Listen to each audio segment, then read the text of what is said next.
بسم اللہ الرحمن الرحیم۔ احادیث پڑھاتے وقت احادیث پر عمل۔ حضرت مولانا عبید اللہ سندھی رحمۃ اللہ علیہ خاندان سکھ سے تعلق رکھتے تھے۔ اللہ جل جلالہ نے ایمان اور دین اسلام کی دولت سے سرفراز فرمایا، پھر بہت بڑے عالم دین بنے۔ تعلیمات اسلام پر کس طرح عمل کرتے تھے، اس کا پتہ اس عمل سے کیا جا سکتا ہے کہ طلباء کو احادیث مبارک پڑھاتے ہوئے وقفہ کے بعد گھر تشریف لے جاتے تھے۔ یہ آپ کا معمول تھا۔ دوران درس احادیث شریف کے گھر میں تشریف لے جاتے اور پھر واپس آ کر تعلیم احادیث میں مشغول ہو جاتے۔ ایک دن ایک طالب علم نے پوچھا، حضرت آپ دوران درس حدیث گھر میں تشریف لے جاتے ہیں، کیا عذر درپیش ہے؟ آپ رحمۃ اللہ علیہ نے فرمایا، میری امی گھر میں اکیلی ہوتی ہے، ان کی کوئی خدمت کرنے والا نہیں، اس لیے گھر میں جاتا ہوں کہ ان کی کوئی حاجت ہو تو پوری کراؤں۔ تو طالب علم نے عرض کی کہ وہ تو سکھ مذہب پر ہیں، یعنی وہ غیر مسلم ہیں، تو آپ درس احادیث کا حلقہ چھوڑ کر ان کی خدمت کے لیے تشریف لے جاتے ہیں؟ تو آپ رحمۃ اللہ علیہ نے فرمایا، بھائی جس ہستی کی احادیث پڑھا رہا ہوں انہوں نے ہی مجھے بتایا ہے کہ تیری جنت ان کے قدموں میں ہے، لہٰذا ہمیں چاہیے کہ جب ہم گھر میں جائیں تو اس پر عمل کر لیا کریں، تو تھوڑی دیر میں کتنا بڑا ثواب مل جائے گا۔ پھر جس گھر میں یہ ثواب مل رہا ہے اور عمل ہو رہا ہے، اس کی عظمت و شان کا خود خیال فرما لیں۔ بلکہ حضرت مولانا عبید اللہ سندھی رحمۃ اللہ علیہ یہ بھی خود بیان فرماتے تھے کہ ایک مرتبہ امی جان نے مجھے بھیجا کہ جاؤ کوئی چیز خرید کے لاؤ، غالباً نمک کے لیے بھیجا یا اور کسی کام کے لیے کہ دکان سے لے آؤ۔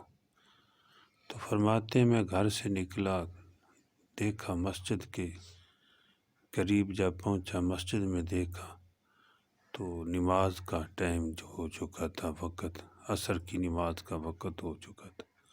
میں نے سوچا کہ جماعت کے ساتھ نماز پڑھ کر چلا جاؤں، پھر چیز خرید لوں گا۔ تو میں نے پھر نماز کی وہاں تیاری کی، وضو کیا اور نماز پڑھی۔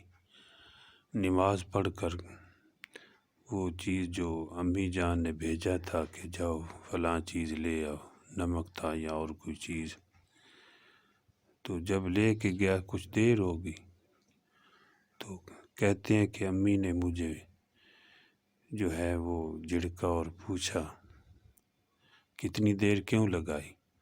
تو میں نے کہا کہ امی نماز کا وقت ہو گیا تھا، میں نے کہا نماز پڑھ لوں تو پھر میں لے جاتا ہوں، تو نماز پڑھنے کے لیے چلا گیا تھا۔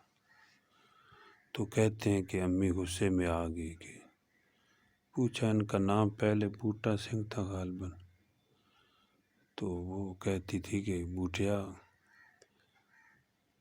ابھی تیری نماز نہیں ہوئی، کہتے ہیں جوتا اتار لیا، والد صاحب تو میرے فوت ہو چکے تھے، اکیلی تھی اور خود بڑی عمر میں فرماتے تھے میں نے دعائیں کی کہ اللہ ایمان کی دولت نصیب کرے، وہ تو اللہ کی مرضی تھی، لیکن فرماتے ہیں کہ مجھے مارنا شروع کر دیا، جوتا اٹھایا مارتی رہی کہ بوٹیا تیری نماز نہیں ہوئی، یعنی اتنی دیر کیوں لگائی ہے؟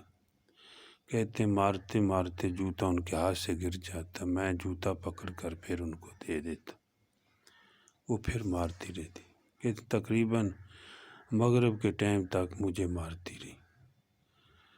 تو پھر بھی میں نے ان کے سامنے اپنے سر کو نہیں اٹھایا، بلکہ جوتا جب گر جاتا تو ان کے ہاتھ سے تو میں پکڑ کے پھر دے دیتا تھا۔ لیکن اللہ پاک نے ان کو ایمان کی دولت نصیب فرمائی اور پھر علم کی دولت نصیب فرمائی اور امت کا رہنما بنایا، اور کتنے بڑے عالم ہوئے ہیں۔ آج ممبر و محراب میں ان کا نام لے کر لوگ رحمت اللہ علیہ کہتے ہیں، خطیب کہتے ہیں، اور امت کے پیشوا ہوئے ہیں اور بہت بڑی امت کی رہنمائی کی ہے، اور لوگ جانتے ہیں کہ ان کی زندگی امت کے لیے کیسے گزری اور کتنے بڑے جو ہے تکلیفیں اٹھا کر انہوں نے امت کی رہنمائی کی اور امت کے لیے سوچا۔ تو یہ لوگ اصل میں بچپن سے ہی اپنے والدین کے، اپنے اساتذہ کے خدمت گزار تھے۔ اللہ پاک نے ان سے دین کا کام لیا۔ ہمارے بڑے یہی فرماتے تھے کہ جنہوں نے اپنے بڑوں کی عزت کی، بڑوں کی خدمت کی، ان کا ادب کیا، اللہ پاک نے ان کو بڑا بنایا اپنے وقت میں، پھر لوگوں کے سامنے وہ بڑے بنے۔ اور یہ کبھی بھی نہیں ہوا کہ کوئی اپنے بڑوں کی بے ادبی کرے اور اللہ معاف فرمائے گستاخی پہ اتر جائے اور پھر وہ بڑا بن جائے، ایسا کبھی نہیں ہوا۔ دنیا میں جتنے بھی بڑے تاریخ میں نظر آتے ہیں تو وہ ایک وقت ہے کہ ان کو دیکھا جائے تو وہ اپنے بڑوں کے سامنے دو زانو ہو کے بیٹھے ہوتے ہیں، کبھی خدمت کر رہے ہیں، ادب کر رہے ہیں، کبھی ان کے لیے دعائیں کر رہے ہیں۔ تو اللہ جل جلالہ جو ہے ہمیں بھی اپنے پیاروں کے نقش قدم پر چلنے کی توفیق عطا فرمائے، حضور صلی اللہ علیہ وسلم کی تعلیمات کے مطابق زندگی گزارنے کی توفیق عطا فرمائے۔ الحمدللہ رب العالمین، والصلاة والسلام علی سید المرسلین، اللہم انت السلام ومنک السلام، تبارکت یا ذا الجلال والاکرام۔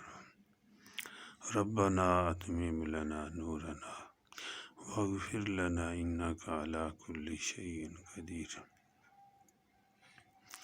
ربنا هب لنا من ازواجنا وذریاتنا قرۃ اعین واجعلنا للمتقین اماما۔ رب ارحمہما کما ربیانی صغیرا۔ رب اغفر وارحم وانت خیر الراحمین۔ ربنا تقبل منا انک انت السمیع العلیم۔ صلی اللہ تعالی علی خیر خلقہ محمد وعلی آلہ واصحابہ وآل بیتہ اجمعین برحمتک یا ارحم الراحمین، آمین۔